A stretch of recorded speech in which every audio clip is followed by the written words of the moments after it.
Hey mamas, welcome to my YouTube channel. My name is Christina and here you will find lots of organizational tips as well as educational and developmental activities for your little one. And just a ton of information on how to stay sane in this motherhood journey. I am totally obsessed with books, toys, early learning, and I spend a lot of time to research all the topics above. So here on this YouTube channel, I will be sharing with you what I learn and what I successfully implement in my daily routine with my little one. So make sure to subscribe to the channel and turn on your notification alerts so you're always the first one to see the videos and get inspired. Before I dive into organizational tips, I just wanted to quickly show you the overview first.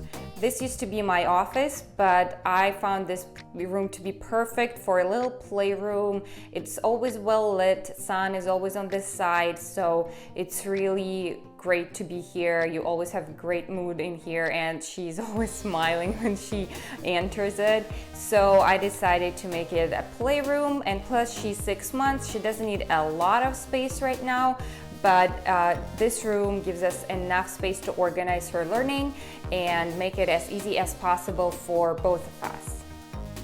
Right now I'm sitting right by the door, and recently I stumbled upon this shoe rack and I customized it for her flashcards and books. I always organize her material on this rack, and I put the flashcards and insert the flashcards and all the little books that we will be looking at next day. It helps me to stay organized with our learning activities. And right behind me you can see the famous Ikea shelf, and I keep there material that we are not currently using, but I want to have my eyes on it, because from my personal experience, if you have things and you put them away, you're just never gonna look at them. Above Ikea shelf, I have a few drawers that I bought at a local container store, and there I keep duplicates of things that I have on her playroom floor right now, and I just don't need to have extra. I bought this puzzle organizer, but not all the sizes fit in it, so sometimes I just stack one on top of another.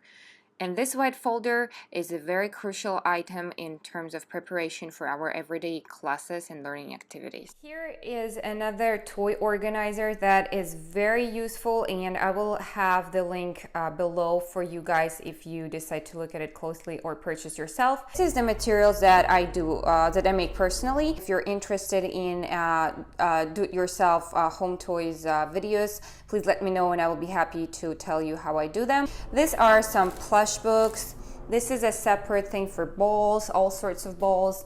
Now below is rattles, some other toys that we use, plush soft toys, electronic toys, links for the toys for car seat strollers, and some musical instruments, and these are also the toys that go on top of the either a certain playmat, or you can put them on a car seat and a stroller.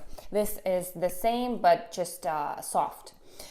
Over here is her bouncer. She's not really into the bouncer, but she really loves this toy, and I encourage her to touch it and to develop motor skills, and I think it's really helpful for that purpose. This is actually a new interactive playhouse that I just ordered on Amazon, and I'm so happy I found it because I honestly haven't seen anything like this before. It makes a lot of different sounds from like real life, and like flush the toilet, snoring little boy. So it's just a lot of the things. If you're interested specifically at this thing, I can just record another video of how we play with it and just with all the functions. This is a board, and it has two sides. This is a chuck side, and this is magnetic. Actually, we're getting ready for her painting experience. This is a table, transforms into a Lego set, and it's right underneath, and then you can turn it like this and play as a Lego thing. And we haven't used it yet. As you can understand, this is actually a setup when she's a bit older. She's 6 months right now, but soon, in a few weeks, she will be crawling towards all these objects, and this space here will be much more useful than it is right now. This is another thing. She is starting to show interest in it, but she's not actively playing with it yet. It has 4 different sides and they're all different. Now, this is the most important area of the whole playroom. So here she spends the most of her time. Here she learns how to crawl. Here we do some learning. Here she plays with her own toys. And in my next video, so you will actually see what type of activities we do and how we learn. And I'm actually Russian, so for me it's very important to keep the language, so that's why a lot of her placards on the walls are Russian.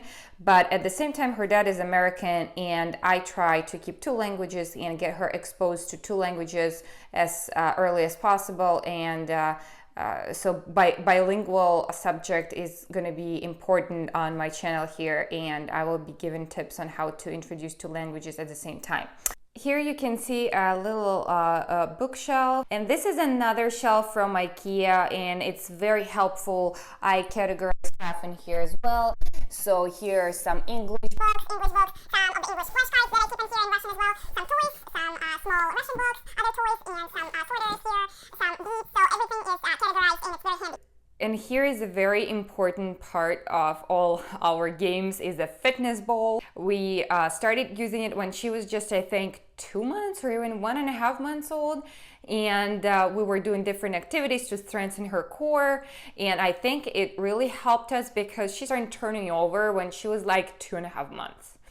Diapers, wipes, everything you need for a quick diaper change. Then this is, I keep it separately and with a lid over here because these are her second teethers, second toys, so that they're always covered like that. This is actually a wardrobe, but I keep here all the toys that she is not using yet. They're all new, but she will be using them. This is from 6 months, from 8-9 months, close to a year, and below are some of the complicated puzzles and some of the complicated games, which are also will be handy soon. And I just want to have an overview here of everything I already bought for her. So here is the whole room.